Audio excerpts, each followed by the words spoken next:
समय मेरे साथ हैं इस मंच पर ह्यूमन रिसोर्सेज फेडरेशन के प्रबंध निदेशक और गुरुकुल पब्लिक स्कूल बरघाट के संचालक नरेश सिंह राजपूत जी। नरेश सिंह राजपूत जी, मैं आपका बहुत बहुत स्वागत करता हूं, हार्दिक अभिनंदन करता हूं। आज के इस इंटरव्यू में हम मतलब मैं और हमारे सारे ऑडियंस कुछ सवालों के माध्यम से आपकी सफलता, आपके संघर्ष और आपके व्यवहार को समझने की कोशिश करेंगे। तो मैं अपनी ऑडियंस से भी चाहूँगा कि ये इंटरव्यू आप और मैं मिलके ले रहे हैं। तो मेरा पहला सवाल है कि नरेश जी, हम सब ये जानना चाहते हैं कि आपने जो बेसिक एजुकेशन है, प्रारंभिक आपकी शिक्षा दीक्षा है, वो कहाँ हुई और आपका जन्म स्थल कहाँ था? थैंक यू बापू सर, आज आपने इस प्रोग्राम के बीच में मुझे इंटरव्यू के लिए आमंत्रित किया है। मेरा जन्म स्थान सिवनी ज़िले के उगली के पास मोहबरा रहा है। उस समय पापा वहाँ टीचर हुआ करते थे और बेसिक क्वालिफ़िकेशन मेरा बरघाट के किनारे कोसमी प्लेस है,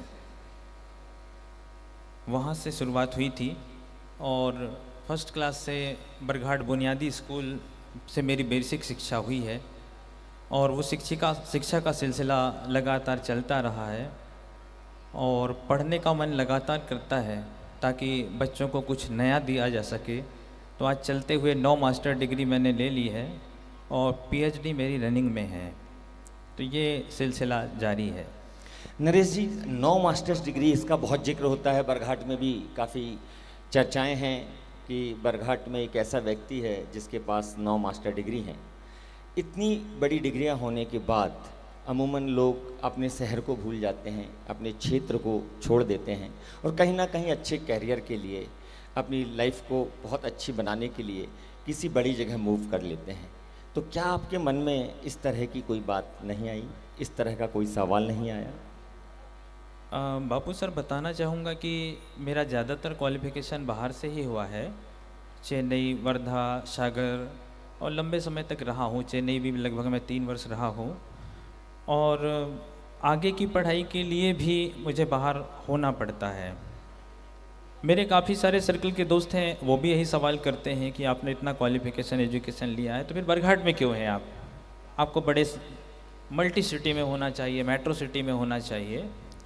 इवन जब मैं चेन्नई में था तो मेरे पास ऑफ़र थे, मेरे लगभग दोस्त से काफ़ी, उनका पोस्टिंग मलेशिया हुआ, सिंगापुर हुआ, मेरी भी टर्न थी।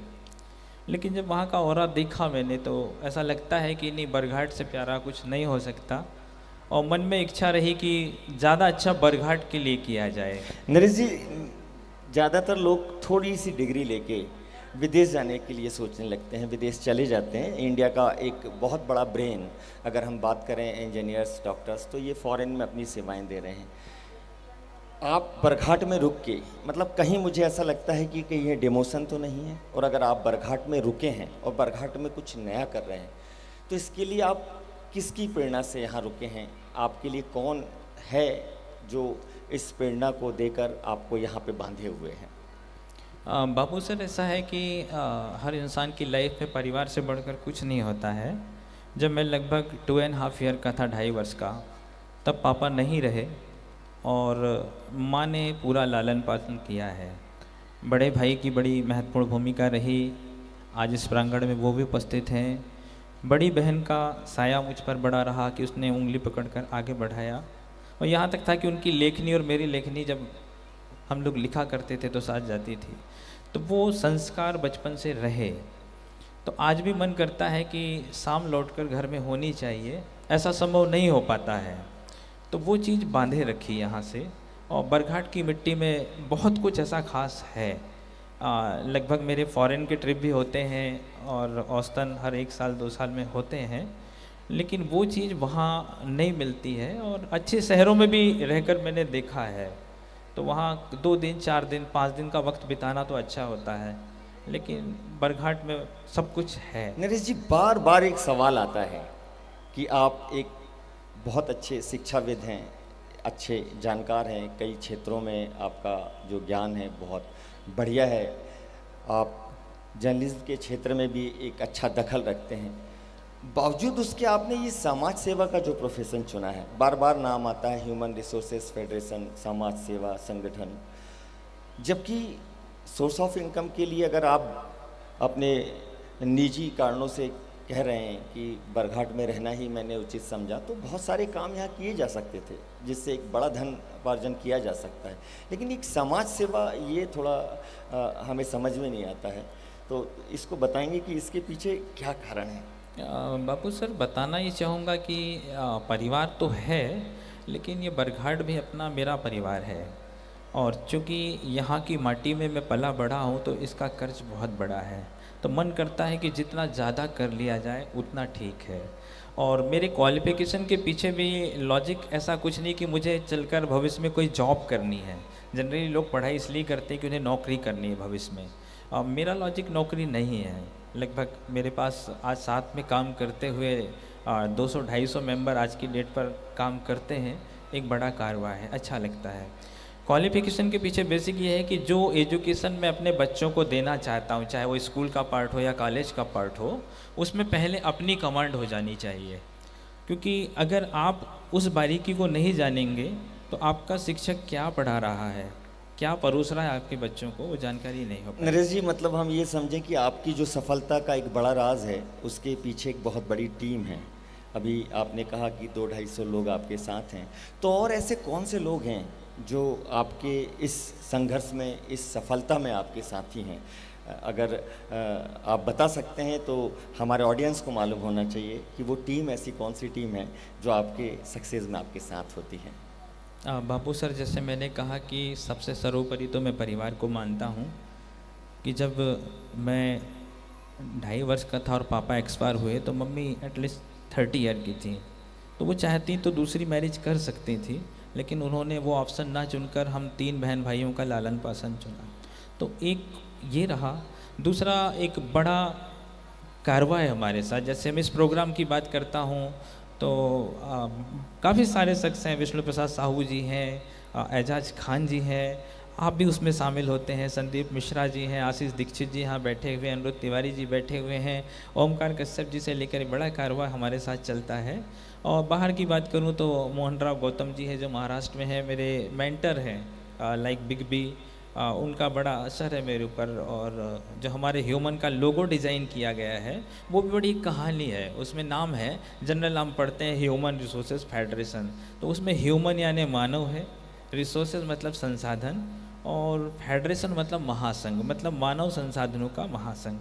ऐसे अगर हम गुरुकुल की बात करते हैं तो गुरुकुल का वो महज मोनो नहीं है। अगर आप पीछे देखेंगे मोनो में तो उसमें एक ऋषि बने हुए हैं, सामने बुक ओपन है उसमें और वो लेखनी चल रही है, और उसमें हमारे राष्ट्रीय पुष्प कमल को भी अंकित किया गया है। तो वो एक डिजाइन किया गया है उस चीज़ को।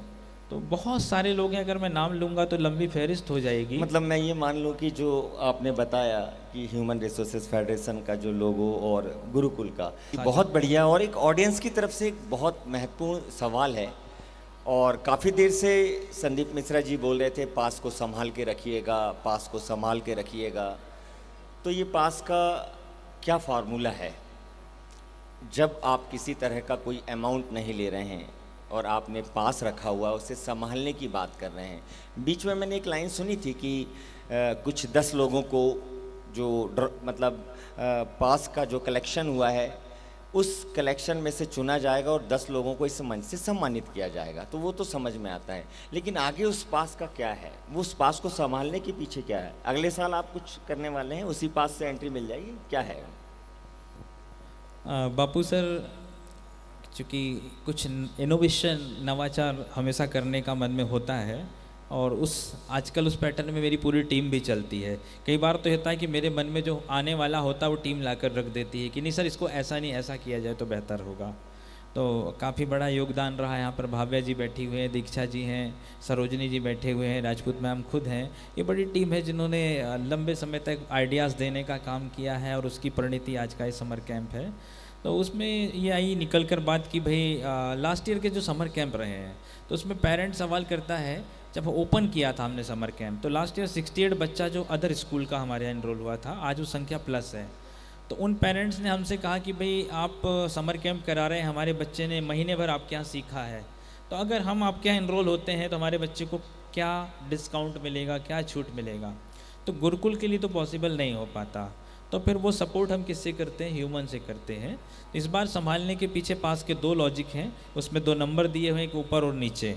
तो अभी एक का तो ड्रा यहाँ हो जाएगा, तो आप बड़े ध्यान से सुनिएगा, आपके पास को संभाल कर रखिएगा और अभी जाइएगा मत।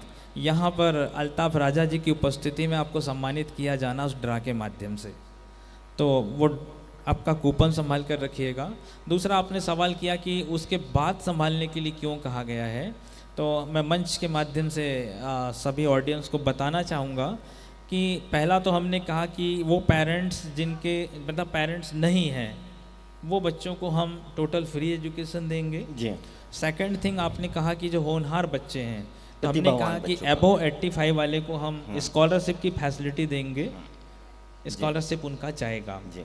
और थर्ड थिंग इज़ दैट कि वो बच्चे अगर अभी इनरोल होते हैं तो आने वाले 10 दिनों तक उनका जो फीस है, कौन सा, एडमिशन फीस, उसको हमारा ऑर्गेनाइजेशन बियर कर लेगा। मतलब 10 दिन तक ये जो पास है वैलिड है। वैलिड है। मतलब हम ये समझें कि कोई भी बच्चा, जो भी पेरेंट्स या ऑडियंस में हमारे जो लोग हैं, उस पास को 10 दिन तक संभाल के रखते हैं और अपने आस पड़ोस में अपने रिलेटिव्स को अगर वो उस पास के माध्यम से गुरुकुल में एडमिशन लेना चाहते हैं, तो जो ट्यूशन फीस है वो ह्यूमन रिसोर्सेज फेडरेशन पे करेगा। सर ये पे तो करेगा, लेकिन सिचुएशन देखी जाएगी। कहीं यह भी तो हो सकता है कि बापू सर ने इकट्ठे 100 पास रख ली हो अपने पास में और ये बोले कि नहीं साहब इसको ह्यूमन बियर करने वाला है और 5,000 मैं इतनी देर से वही सोच रहा था, जो आपने फिगर बताया था कि 4 से 6 हज़ार रुपये ट्यूशन फीस होती है, तो मैं प्लान कर रहा था कि अभी बटोर लूँगा 4-6 कूपन और उसका इस्तेमाल करूंगा। लेकिन चलिए, बहरहाल बहुत अच्छी बात आपने कही है उन लोगों के लिए जो आउटसाइडर्स हैं गुरुकुल पब्लिक स्कूल के, तो उनके लिए एक अपॉर्चुनिटी है। जो अच्छी शिक्षा चाहते हैं, एक अच्छा प्लेटफॉर्म चाहते हैं, उनके लिए एक अवसर हो सकता है। न केवल उनके लिए बल्कि उनके अपनों के लिए, जो आस पड़ोस के लोग हैं उनको आप, चूँकि अगर हम बात करें ट्यूशन फीस की, 5 से 6 हज़ार रुपये बहुत मायने रखते हैं। अगर उस पर उन्हें रिबेट मिलता है तो कहीं ना कहीं उनके लिए एक अच्छी एजुकेशन का, एक अच्छे स्कूल का रास्ता खुलता है। चलते चलते मेरा एक आखिरी सवाल नरेश जी, कि आप ये सब जो करते हैं इसके पीछे आपके साथ कौन कौन है, और बड़े स्मूथली कर लेते हैं। हमेशा बरघाट में ये चर्चाओं का बाज़ार गर्म होता है कि नरेश राजपूत का अगर प्रोग्राम है तो धमाका होने वाला है, कुछ नया करने वाला। हमेशा कोई ना कोई सेलिब्रिटी बुलाते हैं आप। पिछले लास्ट 2-3 सालों में भी हमने देखा है, आपका आगे का भी मैंने एजेंडा देखा, रोड मैप देखा है कि आने वाले सालों में आप क्या करने वाले हैं। आज भी आपने अल्ताफ़ राजा जी को बुलाया जो थोड़ी देर बाद इस मंच पे आएंगे। तो ये सब कैसे संभव हो पाता है, बस ये बताइए, और आपकी सक्सेस का वो फार्मूला बताइए जो यहाँ पे हमारे बच्चे, हमारे ऑडियंस बैठे हुए हैं। समाज सेवा के साथ शिक्षा को आपने को रिलेटेड किया है और उसके माध्यम से एक बड़ी सक्सेस, मतलब आज मैं अगर आपके सामने बोलूँ कि आपकी पहचान को लेके कहीं कोई संदेह नहीं ना, वर्थ कैपेसिटी आपके पास बहुत अच्छी है, आपकी एजुकेशन अच्छी है, आपके पास प्लेटफॉर्म बहुत अच्छा है। आप चाहते तो एक यूनिवर्सिटी खोल लेते, इतने कैपेबल हैं। बावजूद उसके, और जो बरघाट में जो सुबह शटर उठा के शाम को शटर बंद कर देते हैं, उनसे भी ऊपर उठ के आप ये काम कर रहे हैं। तो इसके पीछे क्या है, एक लाइन में आपसे वो सक्सेस का फार्मूला समझना है और उस टीम के बारे में जानना है, और उसके बाद हम इस इंटरव्यू से विदा लेंगे। नरेश जी। सर कहना चाहूँगा कि कोई भी काम बुरा नहीं होता है। आप किसी काम का बेड़ा उठा लीजिए सच्चे मन से, रास्ते खुद ब खुद निकल कर आते हैं। दूसरा, आपने कहा कि वो कौन सी टीम होती है, ये वही टीम है जिसका ये परफॉर्मेंस आपको दिख रहा है। निश्चित है, मैं जानता हूँ कि जिस समय मैं अपने स्टाफ के साथ होता हूँ या स्टाफ मुझसे नया जुड़ता है, इवन मेरे समर कैंप के ट्रेनर ही क्यों ना हो, कई बार इन पर भी मुझे बहुत ज़्यादा, आप समझ पा रहे हैं मैं क्या कहना चाह रहा हूँ। कई बार तो मैं बोल देता हूँ कि आपकी परफॉर्मेंस नहीं हो पाएगी, कट कर दीजिए। तो कई बार ये लोग कट कर देते हैं। कल कई वाक़या है, अब बच्चे थे नहीं कर पा रहे थे, इनका बिल्कुल बेसुरा जा रहा है, इनको अलग कर दीजिए। उन्होंने अलग कर दिया। फिर मुझे जब रिपोर्ट मिला कि उन्होंने अलग कर दिया, तो फिर मैं उनको, ओमकार भैया बैठे हैं यहाँ पर, मटले जी बैठे हैं, तो फिर मैं जाकर समझाया कि भाई इन बच्चों ने 35 दिन रिहर्सल किया है आपके साथ, हम कैसे इनको अलग कर सकते हैं। तो बताना ये चाह रहा हूँ कि वो चीज़ जो माइन्यूट लेवल पर ऑब्जर्व करके निकाल कर दी जाती है, तो उसके परिणाम बहुत अच्छे आते हैं। और I am too much happy and lucky कि मेरे पास बहुत अच्छी टीम है जो बड़े अच्छे लेवल पर काम करती है। और जैसा आपने पूछा था कि मैं 15 दिन 20 दिन बाहर भी रह लेता हूँ, तो काम में 20 का 19 होता है, बहुत ज़्यादा फर्क नहीं पड़ता है। मतलब मैं ये समझूं कि आप उस शिक्षक के रूप में काम कर रहे हैं जो हम कुम्हार की संज्ञा देते हैं कि ऊपर से मटके पे थपेड़े चलाता है लेकिन नीचे हथेली लगी होती है, तो और उसका स्वरूप बहुत अच्छा बनता है। तो नरेश जी, आपसे बात करके बहुत अच्छा लगा, बहुत बहुत धन्यवाद, थैंक यू। और निश्चित तौर पे हम इस तरह के मंचों में मिलते रहेंगे। बहुत सारे सवाल हैं, आज पहला इंटरव्यू था आपका, लेकिन आने वाले समय में अगर कोई बड़े मंच में हम मिलेंगे तो बहुत सारे ऐसे सवालों के साथ मिलेंगे जिनका जवाब देना थोड़ा सा मुश्किल होगा, लेकिन फिर भी मैं उम्मीद करता हूं कि आप जैसी सफल शख्सियत के लिए वो चीज़ आसान होगी। तो ऑडियंस का और आपका बहुत बहुत थैंक यू। हम आगे अपने कार्यक्रम की मुख्य धारा में चलते हैं और मैं वापस संदीप मिश्रा जी को आमंत्रित करता हूं। बहुत बहुत धन्यवाद बापू सर और ऑडियंस आप सभी को कि आपने मेरा पहला बरघाट का इंटरव्यू लिया बापू सर, और आपने बड़े ध्यान से सुना। बहुत बहुत धन्यवाद, थैंक यू।